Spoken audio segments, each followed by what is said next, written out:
Video where we'll be talking about the life of one of the most iconic actors in Hollywood, Leonardo DiCaprio. From around the world. Today, we remember Leonardo DiCaprio was born on November 11, 1974, in Los Angeles, California. From iconic musicians to trailblazing His parents, Ernie and George DiCaprio, were both involved in the entertainment industry. To those who have left His mother, Eileen, worked as a legal secretary while his father, George, was a comic book. Malcolm-Jamal Warner. Malcolm-Jamal Warner, best known for his role as Theo Huxtable on the groundbreaking sitcom The Cosby Show, 1984 to 1992, tragically died on July 20, 2025, in an accidental drowning in Costa Rica. Warner was vacationing at Playa Coclas in Limon Province on Costa Rica's Caribbean coast when he was caught in a strong sea current pulling him out to sea.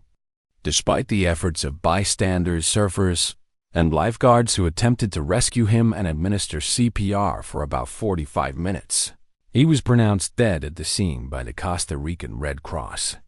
Warner was accompanied by others, including his young daughter, who was also in the water but was saved by a surfer.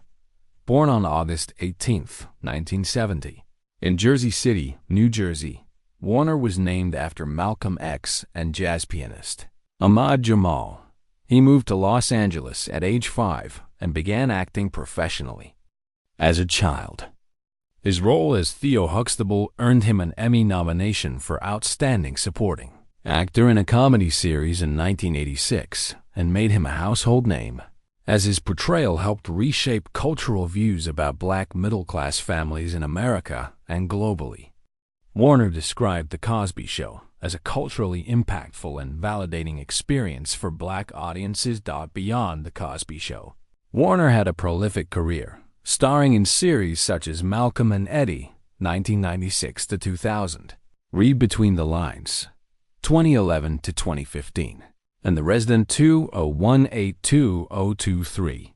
He also lent his voice to characters like the producer on The Magic School Bus and earned a Grammy Award in 2015 for Best Traditional R&B Performance for the song Jesus Children with Robert Glasper Experiment and Lala Hathaway. Warner's death prompted condolences from colleagues and public figures. Bill Cosby recalled how dependable and dedicated Warner was as a co-star, while others in the entertainment community highlighted his kindness, mentorship, and talent. He's remembered as a gifted actor who made a significant impact on television and music, as well as a devoted father who treasured his privacy regarding his family. Malcolm-Jamal Warner's accidental death at a relatively young age cut short a vibrant, creative life that helped define a generation of television and beyond. His legacy endures through his iconic roles and contributions to culture and the arts. Jake Larson. Jake Larson, affectionately known as Papa Jake, was an American World War II veteran who died peacefully on July 17, 2025. Born on December 20, 1922, in Owatonna, Minnesota, Larson's remarkable life bridged generations as he shared his wartime experiences through modern social media, becoming a beloved figure for young and old alike. At just 15 years old, Larson enlisted in the Minnesota National Guard by lying about his age, eager to serve during a turbulent era. After the attack on Pearl Harbor, instead of leaving military service as he initially planned, Larson was required to stay and was sent overseas. His early assignments included time stationed in Northern Ireland and England, where he helped train American forces preparing for major invasions in the European theater. Larson played a pivotal role in the planning and execution of the D-Day invasion. Notably, he served as an operations sergeant with the 135th Infantry Regiment of the U.S. Army's 34th Infantry Division, Red Bull. On June 6, 1944, he stormed Omaha Beach under deadly machine gun fire, surviving the brutal combat while advancing up the bluffs overlooking the beach, an area heavily targeted by German troops. He recalled the harrowing moments of landing amid relentless gunfire, fearing landmines and witnessing enormous casualties. with over 2,400 American soldiers losing their lives during the invasion. Beyond D-Day, Larson fought through multiple critical battles, including the grueling Battle of the Bulge, a defining moment in the Allied victory in Europe. His bravery and service were recognized with prestigious awards such as the Bronze Star from the U.S. Army and France's highest distinction, the Legion of Honor. In his later years, Larson embraced digital platforms, notably TikTok, to share vivid, often personal accounts of his wartime experiences.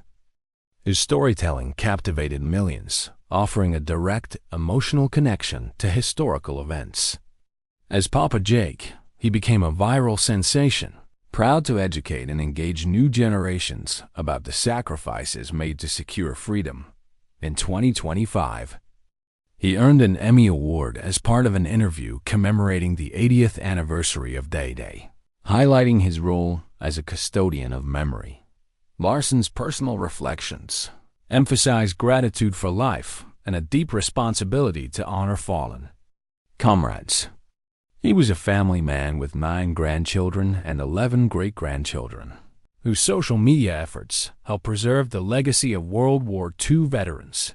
His passing has been mourned worldwide, with tributes lauding his courage, humility, and dedication to sharing history honestly and warmly. Larson's life embodies the enduring spirit of the greatest generation, bridging the past and present through memory, education, and heartfelt storytelling. John Lutz. John Michael Lutz, born on April 23, 1973, in Pipestone, Minnesota, is an American actor, comedian, and screenwriter best known for his role as J.D. Lutz on the NBC sitcom 30 Rock. In addition to his acting career, Lutz has had a significant impact as a television writer, having worked for 7 seasons on Saturday Night Live, and since 2014 on Late Night with Seth Meyers. His comedic talents extend both in front of the camera and behind the scenes in prominent comedy shows. Growing up as the son of a Lutheran minister, Lutz spent his formative years in suburban Chicago and Detroit. He attended Valparaiso University in Indiana, where he majored in psychology and minored in business, while actively participating in university theater productions. His early collegiate experiences helped shape his career path in comedy and performance. Professionally, John Lutz is celebrated for his sharp writing and memorable comedic performances. His work on 30 Rock as the socially awkward writer J.D. Lutz earned him recognition and a loyal fan following. Meanwhile, his tenure on Saturday Night Live included writing for numerous sketches, contributing to the show's continued success. Later, as a writer on Late Night with Seth Meyers, Lutz has helped craft topical humor and monologues that keep audiences laughing. John Lutz continues to be a vibrant presence in comedy and television writing. There is no record of his passing. He remains active in entertainment as of 22/5. Eileen Fulton. Eileen Fulton, the iconic American actress, best known for her groundbreaking role as Lisa Grimaldi on a CBS soap opera, As the World Turns, died on July 14, 2025, in her hometown of Asheville, North Carolina, after a period of declining health. Born Margaret Elizabeth McClarty on September 13, 1933, Fulton became one of the longest-running and most beloved performers in American soap opera history, with a career spanning nearly 50 years. On the show from 1960 until its conclusion in 2010, Fulton's portrayal of Lisa Grimaldi was transformative for daytime television, giving life to one of the genre's earliest and most memorable vixen characters. Initially brought on for a short stint, her character's complexity and Fulton's charismatic performance turned Lisa into a defining and enduring figure. Known for Lisa's fiery temper, scheming ways, and multiple marriages, 8 in total, Fulton's performance helped redefine the role of women on daytime TV, making Lisa an iconic anti-heroine who captivated audiences for decades. Born to a Methodist minister and a public school teacher, Fulton grew up in North Carolina, moving frequently due to her father's vocation. She showed early signs of performance talent, famously singing publicly in church at just 2 years old. A music graduate from Greensboro College, she pursued acting in New York City, studying under renowned teachers Sanford Meisner and Lee Strasberg at the neighborhood playhouse, and took dance lessons from Martha Graham. Fulton also performed on Broadway, including a role in the original production of Who's Afraid of Virginia Woolf, and appeared off-Broadway in the Fanta Sticks. Her legacy extends beyond television. Fulton was also a singer and author, known for her cabaret performances in New York and Los Angeles. She penned 2 autobiographies, How My World Turns and As My World Still Turns, along with a novel titled Soap Opera and 6 murder mystery novels, showcasing her talents beyond acting. Fulton received numerous accolades throughout her career, including induction into the Soap Opera Hall of Fame in 1998 and the prestigious Daytime Emmy Lifetime Achievement Award in 2004. Her dedication to her craft and her trailblazing role helped elevate the soap opera genre and inspired generations of performers. She retired from acting in 2019 and spent her final years in Black Mountain, North Carolina. Eileen Fulton is survived by her niece and several family members. Her passing marks the end of an extraordinary era in daytime television, but her contributions and pioneering spirit continue to resonate. Jimmy Hunt. Jimmy Hunt, a beloved former child actor best known for his role as David McClane in the 1953 sci-fi classic Invaders from Mars, died on July 18, 2025, in a hospital in Simi Valley, California, due to complications from a heart attack he suffered 6 weeks earlier. Hunt's portrayal of the freckle-faced, wide-eyed boy who witnesses a mysterious flying saucer landing in his backyard remains an iconic performance in 1950s science fiction cinema and cemented his place in film history. Born James Walter Hunt on December 4, 1939, in Los Angeles, California, Hunt began his acting career as a child after being discovered by a MGM agent visiting his school. Between 1945 and 1953, he appeared in 35 films, often playing the son of well-known stars such as Ronald Reagan, Louisa, Claudette Colbert, Family Honeymoon, Jane Wyatt, Pitfall, and Patricia Neal, Weekend with Father. One of his notable early roles was William Gilbreth, one of 12 children in the beloved family comedy Cheaper by the Dozen, 1950, a role he reprised in the sequel Bells on Their Toes, 1952, as another sibling, Fred. His diverse roles showcased his talent as a charming child actor of Hollywood's golden age. Invaders from Mars stands out as Hunt's signature performance. The film, produced inexpensively but with imaginative design, focuses on the young David McClane discovering that his father and others are under alien control following a UFO landing. Hunt's performance effectively conveyed fear and confusion, bringing emotional depth to the film's fantastical premise. In 1986, he made a cameo return as a police chief in the remake directed by Tobe Hooper, marking his only professional role as an adult actor. After retiring from acting at age 14, Hunt served in the U.S. Army and later worked in sales within the aerospace industry. He married Roswitha Theresia Yeager in 1963, whom he met during his service in Germany, and they had 3 children. Despite stepping away from the entertainment world, he occasionally gave interviews about his early acting days and was warmly remembered by fans and historians of classic Hollywood cinema. Jimmy Hunt's death marks the passing of a cherished figure of classic American cinema who embodied the innocence and charm of mid-20th century child actors. His legacy lives on through his memorable performances and the enduring cult status of Invaders from Mars. Leonardo DiCaprio. Leonardo Wilhelm DiCaprio was born on November 11, 1974 in Los Angeles, California, into a household that blended creativity, multicultural roots, and resilience. His mother, Inden Birkin, had immigrated from Germany as a child and worked as a toll legal secretary to support the family. His father, George DiCaprio, was an underground comics artist of Italian and German descent who filled the home with avant-garde art, experimental films, and boundless storytelling. When Leonardo was only a year old, his parents amicably separated, yet remained deeply committed to co-parenting. The actor often credits their cooperative spirit for nurturing his confidence amid the instability that followed.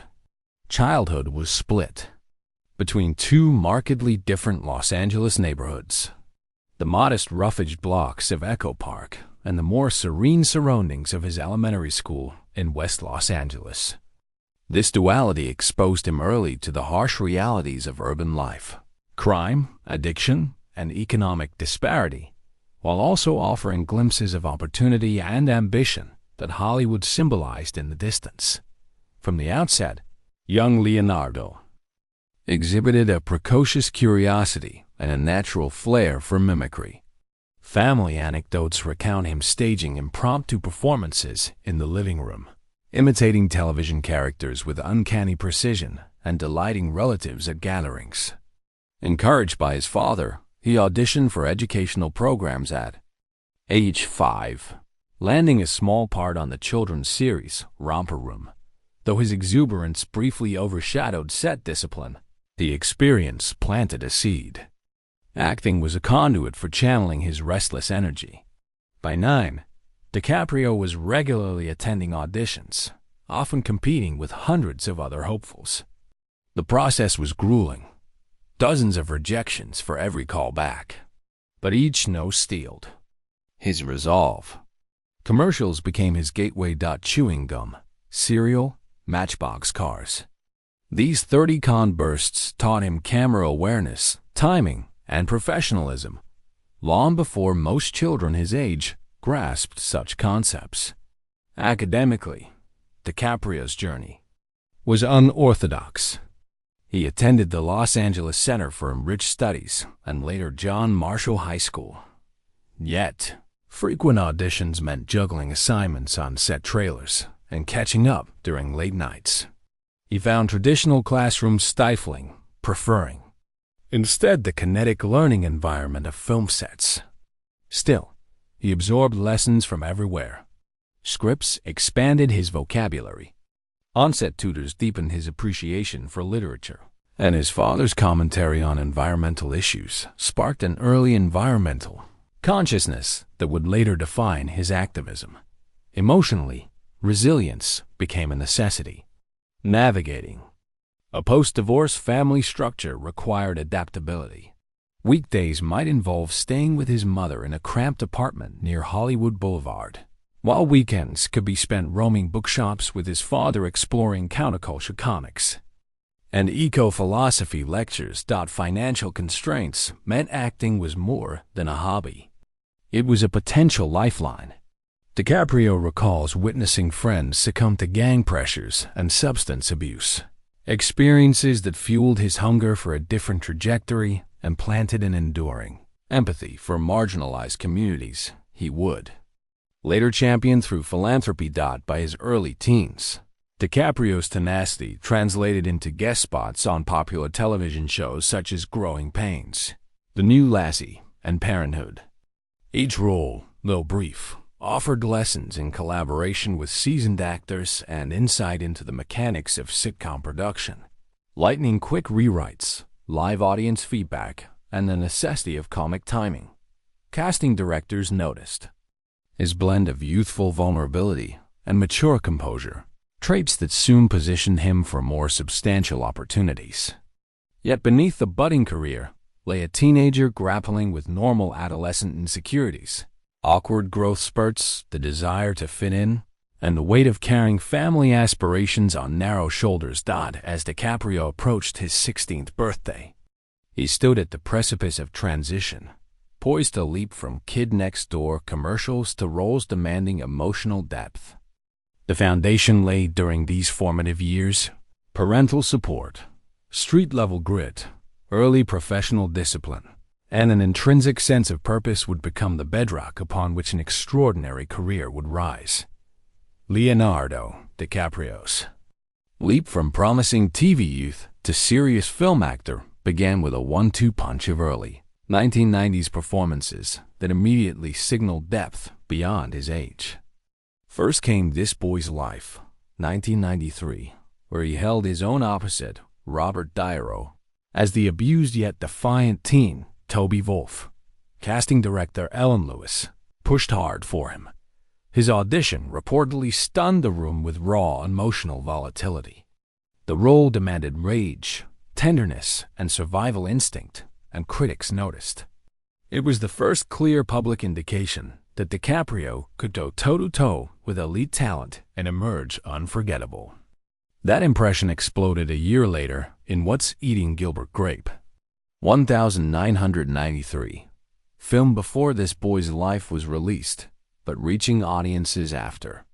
Portraying Ari Grape, a neurodivergent teen requiring constant care, DiCaprio immersed himself in physical and behavioral detail without condescension.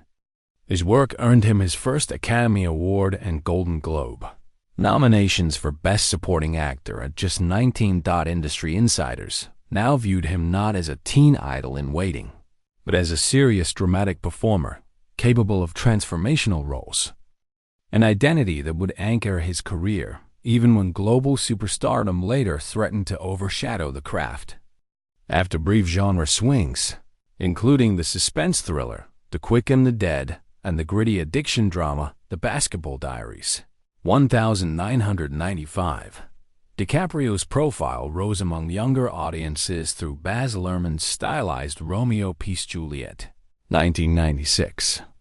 Opposite Claire Danes, he fused classic Shakespearean tragedy with MTV-era energy, instantly becoming a romantic icon for a global teen audience.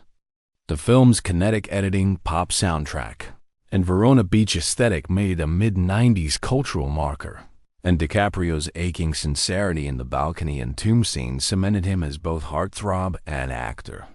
All of that momentum detonated with Titanic, 1997. Cast as Jack Dawson, the Penniless artist who falls for Kate Winslet's Rose, DiCaprio helped power James Cameron's epic into what became at the time the highest-grossing film in history. The Leo mania that followed was unlike anything he'd experienced. Mobs at premieres, teen magazines saturated with his image, and a global audience quoting, "I'm the king of the world." Yet the frenzy came with a cost. Typecasting risk and tabloid scrutiny, DiCaprio chose a counterintuitive path. Rather than chase similar romantic hero roles, he pivoted toward directors who would challenge him and reshape his screen identity. His first major post-Titanic project, The Beach 2000, tested that strategy. The reception was mixed. The real pivot arrived through his long-running collaboration with Martin Scorsese, beginning with Gangs of New York, 2002. Playing Amsterdam Vallen opposite Daniel D-Lewis's volcanic Bill the Butcher, DiCaprio entered a new phase: historical drama, moral conflict, and a director famous for sculpting the careers of leading men. Scorsese and DiCaprio would go on to craft one of modern cinema's signature actor-director partnerships. The 2000s became a sustained refinement of range. In Steven Spielberg's Catch Me If You Can 2002, DiCaprio lightened the palette as con artist Frank Abagnale Jr., a blending charm, desperation, and boyish bravado. Audiences saw he could move effortlessly between intensity and playfulness. He then reteamed with Scorsese for The Aviator 2004, delivering a meticulous, escalating portrait of aviation tycoon Howard Hughes's genius and unraveling psyche. A performance that earned him a Golden Globe win and another Oscar nomination, while deepening his reputation for full-bodied character immersion. Scorsese again. The Departed, 2006, cast DiCaprio as an undercover cop fraying under pressure, a nervous system performance vibrating with paranoia and loyalty conflict. That same awards season, he starred in Blood Diamond, 2006, adopting a Régisian accent and channeling a morally compromised smuggler who slowly awakens to human. Cast amid Sierra Leone's conflict diamond trade, the pairing of prestige thriller and geopolitical drama widened his global credibility and hinted at the activist themes that would later define his off-screen work. Through the late 2000s and 2010s, DiCaprio balanced commercial scale with psychological complexity. Revolutionary Road, 2008, reunited him with Winslet in a bleak suburban disintegration narrative. Shutter Island, 2010, another Scorsese collaboration, plunged him into grief and unreliable reality. That same year, Christopher Nolan's Inception fused blockbuster spectacle with emotional stakes. DiCaprio's Dom Cobb, Haunted by Loss, carried the film's emotional spine, proving he could anchor high-concept studio films without diluting dramatic gravity. The next phase found him embodying American archetypes under visionary directors dotting Clint Eastwood's J. Edgar, 2011. He traced the FBI director across decades. In Quentin Tarantino's Django Unchained, 2012, he subverted expectations as the malevolent plantation owner, Calvin Candy, relishing villain. In Baz Luhrmann's The Great Gatsby, 2013, he reinterpreted Jay Gatsby as both myth-builder and fragile romantic. Each role interrogated power, image, and self-invention, recurring themes in DiCaprio's filmography. Then came The Wolf of Wall Street, 2013, another Scorsese opus where DiCaprio's kinetic, comedic, and deeply cynical portrayal of fraudster Jordan Belfort stretched his instrument to extremes. Physical comedy, fourth wall energy, moral decay. Widely praised, it brought him Golden Globe wins and renewed Oscar heat, showcasing that he could command 3-hour epics with relentless momentum. Just a few years later, he went to survivalist extremes in Alejandro G. Iñárritu's The Revenant, 2015, a grueling shoot in brutal locations that demanded physical endurance and minimal dialogue. The performance finally secured him the Academy Award for Best Actor in 2016, a milestone long anticipated by audiences and press.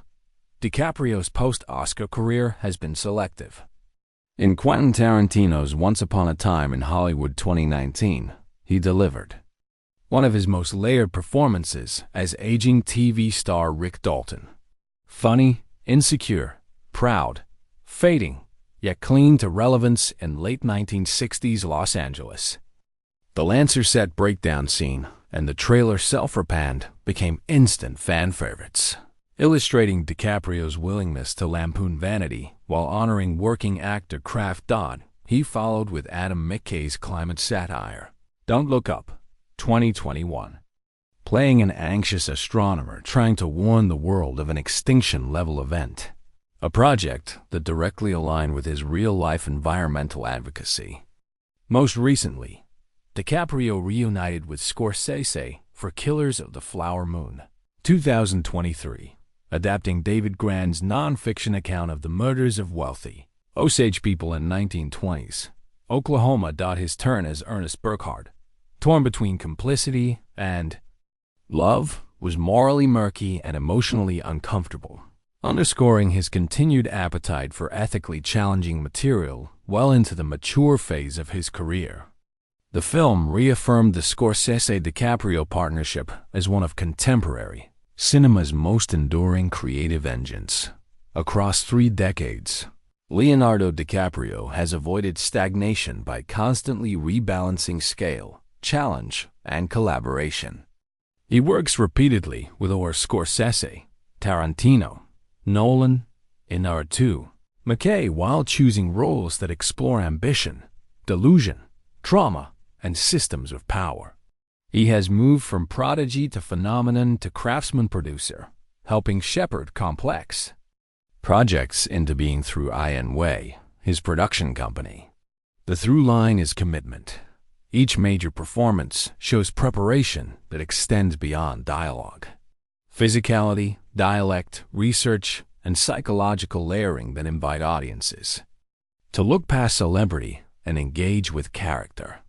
From the outset of his career, Leonardo DiCaprio understood that maintaining physical resilience was integral to artistic longevity. Early commercials demanded little beyond youthful energy, but as roles grew more arduous, he embraced structured regimens of cardio, weight training, and dialect coaching that fortified both body and voice. Nutritionists introduced balanced, largely plant-forward meal plans that aligned with his budding environmental ethos. Boxing workouts improved stamina for the quick and the dead, while sustained yoga and Pilates complemented martial arts drills in preparation for Inception. Though tabloid lenses occasionally caught glimpses of late-night camaraderie with friends in the early 2000s, insiders observed that DiCaprio's indulgences rarely compromised filming commitments, a discipline reinforced by on-set trainers who tailored routines to each production's physical toll. The actor's willingness to chase authenticity has pushed his health to the brink on multiple occasions. During the ice water scenes of Titanic, the cast filmed in near-freezing tanks that led to respiratory infections and a bout of suspected pneumonia for DiCaprio. Production delays ensued while he recovered under studio physicians' watch. Years later on The Revenant, he endured actual sub-zero blizzards in Alberta and Argentina, suffering frost-nipped cheeks and persistent flu-like symptoms. For authenticity, he repeatedly slept in animal carcasses, waded through glacial rivers, and consumed raw bison liver, measures that required daily blood tests and dietitian oversight to ward off parasites. On Django Unchained, a scene in which he slammed his hand on a dining room table resulted in a deep glass cut. He continued acting through the injury, later receiving stitches and a tetanus booster. These incidents underscore a pattern. DiCaprio accepts bodily risk when it serves character truth, trusting medical teams to navigate the edge between commitment and danger. Beyond physical strains, the psychological impact of simultaneous global fame and creative intensity has necessitated deliberate mental health strategies. Confidants cite his reliance on mindfulness meditation, begun after the beach to counteract adrenaline spikes from frenetic crowd encounters. He limits social media presence, preferring face-to-face friendships and nature retreats that insulate against the parasocial noise of modern celebrity. Periodic therapy, standard among top performers, provides a confidential space to process role bleed-over and fame-induced anxiety. Diving expeditions, whether cage snorkeling with great whites or free-diving coral reefs, double as grounding rituals. The controlled breathing and silence 30 meters below the surface recalibrates stress hormones, a practice he likens to resetting the system between films. Lifestyle choices increasingly intersect with his ecological convictions. After producing Cowspiracy and Before the Flood, DiCaprio trimmed red meat consumption and invested in alternative protein startups, developing cultivated beef and mushroom-based leather, framing diet as both personal and planetary medicine. He quit cigarette smoking in his late 20s, replacing the habit with herbal vaporizers and eventually nicotine-free e-cigarettes phased out under a trainer's guidance. Alcohol remains occasional, a glass of biodynamic wine at fundraising galas or a celebratory tequila shot after rap day, balanced by rigorous hydration and 4 vitamin infusions when fatigue looms. Importantly, no publicly confirmed chronic illnesses cloud his record. Annual executive physicals at Cedars-Sinai emphasize preventive cardiology, while surfing and beach runs sustain cardiovascular health without the joint degradation heavy weightlifting can impose. Near-miss accidents have also reinforced DiCaprio's respect for mortality. In 2010, while en route to Moscow, he experienced an engine failure and fireball on a Delta flight, describing the ordeal as the closest I've ever come to not making it. 4 years later, a tandem skydive malfunction left him briefly plummeting with a tangled parachute before the instructor deployed a reserve chute at low altitude, bruising his hip, yet reigniting gratitude for life. He has survived a great white shark breach while cage diving in South Africa, an encounter that cracked the cage bars and shredded his weight suit sleeve but left him unscathed. These brushes with peril have intensified his commitment to regular medical screenings, rescue diver certifications, and heightened insurance protocols on set. Today at 50, Leonardo DiCaprio's health narrative is one of proactive stewardship. Relentless preparation for taxing roles, vigilant recovery, and lifestyle choices synchronized with environmental advocacy, all aimed at ensuring that stamina and focus remain sharp for the complex characters and causes that define his mature years. Although Leonardo DiCaprio's public image often centers on red carpet triumphs, threads of loss have quietly woven their way through his narrative, sharpening both his empathy and urgency. The first profound absence came with the death of his maternal grandfather Wilhelm Inden in 1995, just as DiCaprio's star was rising with Romeo plus Juliet. Opa, as Leo called him, had been a pillar of German pragmatism, encouraging environmental responsibility, long before it became fashionable. Losing him forced the 21-year-old actor to navigate fame's white-hot spotlight while processing private grief, a juxtaposition that fueled a lifelong practice of channeling sorrow into creative focus. DiCaprio's bond with his grandmother, Helene Birkin, was particularly formative. She immigrated to America after World War II and attended nearly every one of his premieres, even into her 90s, proudly waving to cameras on crutches. Her passing, in August 2008, at age 93, marked a seismic emotional shift. DiCaprio, then filming Shutter Island, quietly flew to Germany for the funeral and returned to set visibly subdued. Castmates recall him dedicating his performance's deeper well of grief to her memory. The loss amplified his awareness of generational continuity and inspired additional philanthropic grants to European youth arts initiatives she had championed in her youth. Professional life brought its own heartbreaks. The sudden death of River Phoenix in 1993 deeply affected DiCaprio despite their limited personal interactions. Phoenix had blazed a trail for serious young actors refusing to be pigeonholed. His absence left Leonardo determined to honor that lineage by taking risks Phoenix himself might have pursued. Years later, at the 2001 Oscars, DiCaprio sat among peers as longtime friend Heath Ledger's portrait appeared in the in memoriam montage, another reminder of how fragile artistic ascent can be. Industry friends say Ledger's passing motivated DiCaprio to intensify mental health counseling for himself and to quietly fund therapy programs at SAG-AFTRA for struggling performers. Romantic relationships, though frequently tabloid fodder, have delivered quieter forms of loss. DiCaprio's 4-year partnership with model Bea Raffaelli ended amicably in 2011, but left him confronting incompatibilities between global activism schedules and a desire for domestic stability. A more private breakup with German model Toni Gahr in 2014 reportedly coincided with the death of Garen's childhood friend, exposing DiCaprio to grief by proxy and reinforcing his respect for culturally nuanced mourning practices. These separations, while less definitive than bereavement, underscored the impermanency of companionship under public scrutiny and fueled his decision to safeguard future relationships from prying lenses. Family health scares have also underscored vulnerability. In 2017, his father, George DiCaprio, underwent emergency bypass surgery following unexpected arterial blockage. Leonardo paused pre-production on Killers of the Flower Moon to remain bedside at Cedar Sinai, coordinating a roster of nutritionists, physical therapists, and meditation coaches for post-operative recovery.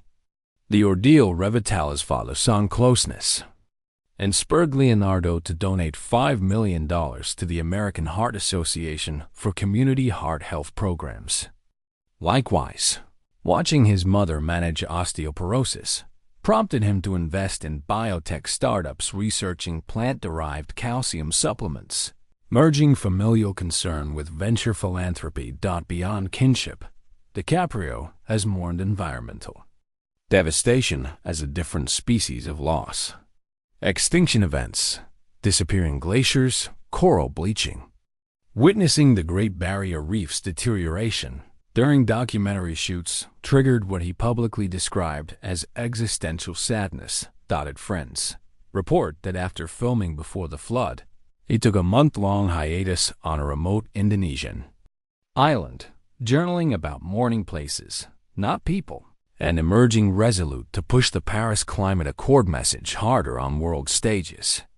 Thus, ecological grief became a catalyst for more intense activism, mirroring the way personal bereavement often clarifies purpose. Looking inward, DiCaprio acknowledges that fame itself can be a thief of anonymity of ordinary rites of passage. In interviews, he has lamented missing traditional college experiences and spontaneous street exploration, replaced instead by bodyguards and curated vacations. He copes through tight-knit circles that understand the paradox, a life brimming with privilege, yet punctuated by intangible forfeitures.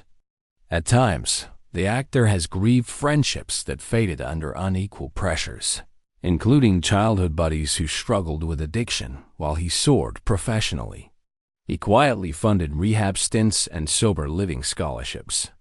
Though not all outcomes were successful, each relapse weighed on him, reinforcing his empathy for the vulnerable.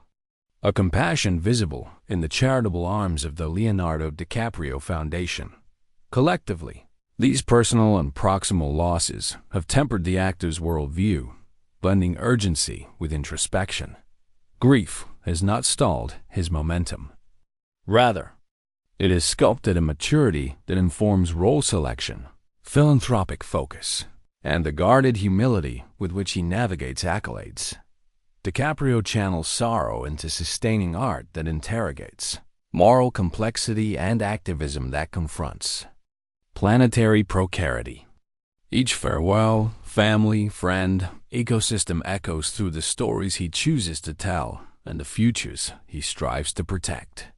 In his early 50s, Leonardo DiCaprio has fashioned a multidimensional life that fuses cinematic ambition with planetary stewardship, operating from a vantage point that straddles Hollywood studio lots, global policy summits, and field projects in biodiversity hotspots. Home base is a solar P-powered compound in the Hollywood Hills, a net-zero retrofit featuring rain capture systems, graywater gardens, and enough open space for regular script readings with collaborators. Weekdays begin at dawn. A 40-minute Peloton ride followed by cold plunge therapy, steel-cut oatmeal fortified with plant protein, and a digital review of IN Way's production dailies. His iPad toggles between film budgets and satellite imagery of conservation zones financed by the Leonardo DiCaprio Foundation, LDF, illustrating how seamlessly he intertwines art and advocacy. Professionally, DiCaprio now curates his acting slate with the precision of a venture capitalist managing a boutique fund. He limits himself to one lead role every 2 to 3 years, ensuring ample bandwidth to shepherd other projects as producer or executive producer. At Ironway, he oversees a pipeline of prestige dramas, documentaries, and limited series for streamers hungry for intellectual property with social relevance. In development is a techno-thriller adaptation of David Grann's The Wager with Scorsese, attached to direct an HBO Max series, dramatizing the birth of the electric vehicle industry projects that dovetail with his climate activism. Pre-production Zoom calls often include scientists from the Intergovernmental Panel on Climate Change, advising on narrative fidelity. DiCaprio's insistence on consulting experts has become an industry hallmark, elevating the credibility of environmental storylines in mainstream entertainment. Beyond the studio, DiCaprio wields his platform as an amplifier for urgent ecological campaigns. As a United Nations messenger of peace for climate, he balances red carpet appearances with speeches at CUBE conferences where he navigates policy jargon as fluently as film dialogue. LDF merged in 2018 into the broader Earth Alliance alongside philanthropist Laurene Powell Jobs and Brian Sheth has funneled more than $500 million into brewing initiatives, indigenous land rights defenses, and renewable energy accelerators. DiCaprio frequently visits grantees on the ground, tracking jaguars in Biz's Maya Forest Corridor, inspecting mangrove restoration in Indonesia's Rio Archipelago, or engaging with youth climate activists in Nairobi. Each trip yields social media bursts, succinct data-dense posts crafted with a digital strategist that convert actor fandom into fundraising momentum. Financially, DiCaprio blends traditional wealth vehicles with impact-oriented investments. His portfolio includes stakes in Beyond Meat, Cultivated Diamond Producer, Diamond Foundry, and Rivian Electric Trucks, plus minority ownership of boutique hotel chains committed to carbon-negative operations. Real estate holdings extend from his Malibu Bluff outfitted with tide pool research stations for local schools to Blackador Cay, B's, envisioned as an ecotourism reserve, where guest cabanas are built of reclaimed wood and powered entirely by solar microgrids. The island serves dual purpose: a revenue-generating hospitality project and a living laboratory for coastal reef restoration, monitored in partnership with the University of B's. Personal routine remains deliberately minimalist despite vast resources. Weeknights might involve pasta nights cooked for a rotating circle of longtime friends, many outside the entertainment bubble. Wildlife biologists, investigative journalists, clean tech entrepreneurs. DiCaprio's romances stay largely off-grid. Insiders note a conscious boundary that shields partners from paparazzi glare, honoring lessons gathered from earlier hyper-public entanglements. Mental health remains guarded through weekly cognitive behavioral therapy and biannual silent meditation.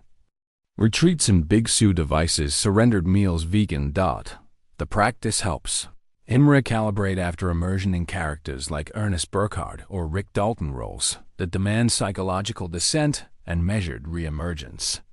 Civic engagement, meanwhile, has expanded into voting rights advocacy and documentary sponsorships, spotlighting systemic inequities. In 2024, Ian Way premiered Untangling the Ballot on Netflix, exploring voter suppression. The campaign partnered with Stacey Abrams' Fair Fight to register 200,000 new voters ahead of U.S. midterms. DiCaprio hosted a Los Angeles fundraiser that combined vintage film screenings with live panel discussions on civic participation, raising $6 million in a single evening. Whether the issue is rainforest guardianship or democratic resilience, he applies an actor's dramaturgical instincts, craft narrative, evoke empathy, drive action, proving that the storytelling toolkit can pivot seamlessly from fictional universes to real-world stakes. Looking toward the horizon, DiCaprio envisions a gradual evolution from leading man to architect of ecosystems. Cinematic, ecological, social. Plans include a climate tech incubator to mentor startups solving methane leakage and regenerative agriculture. Challenges and a scholarship fund underwritten by residuals from his streaming back catalog to train indigenous filmmakers in Brazil and Indonesia. He speaks of a flywheel effect. Revenue from legacy roles feeding creative risk-taking and environmental interventions spinning faster with each cycle of success. Retirement, as traditionally defined, holds little allure. Instead, he anticipates a future where acting becomes an occasional, carefully chosen conduit for the causes that animate him. In essence, Leonardo DiCaprio today occupies a rare cultural stratum where celebrity capital is continuously reinvested into planetary capital and where cinematic craft functions as both vocation and megaphone.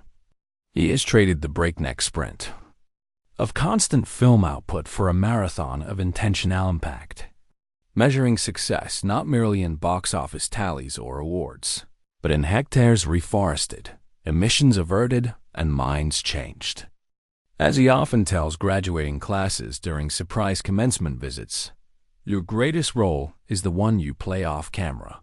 For DiCaprio, that role is ongoing, collaborative, and, if he has his way, indelibly transformative for the planet he was raised to protect.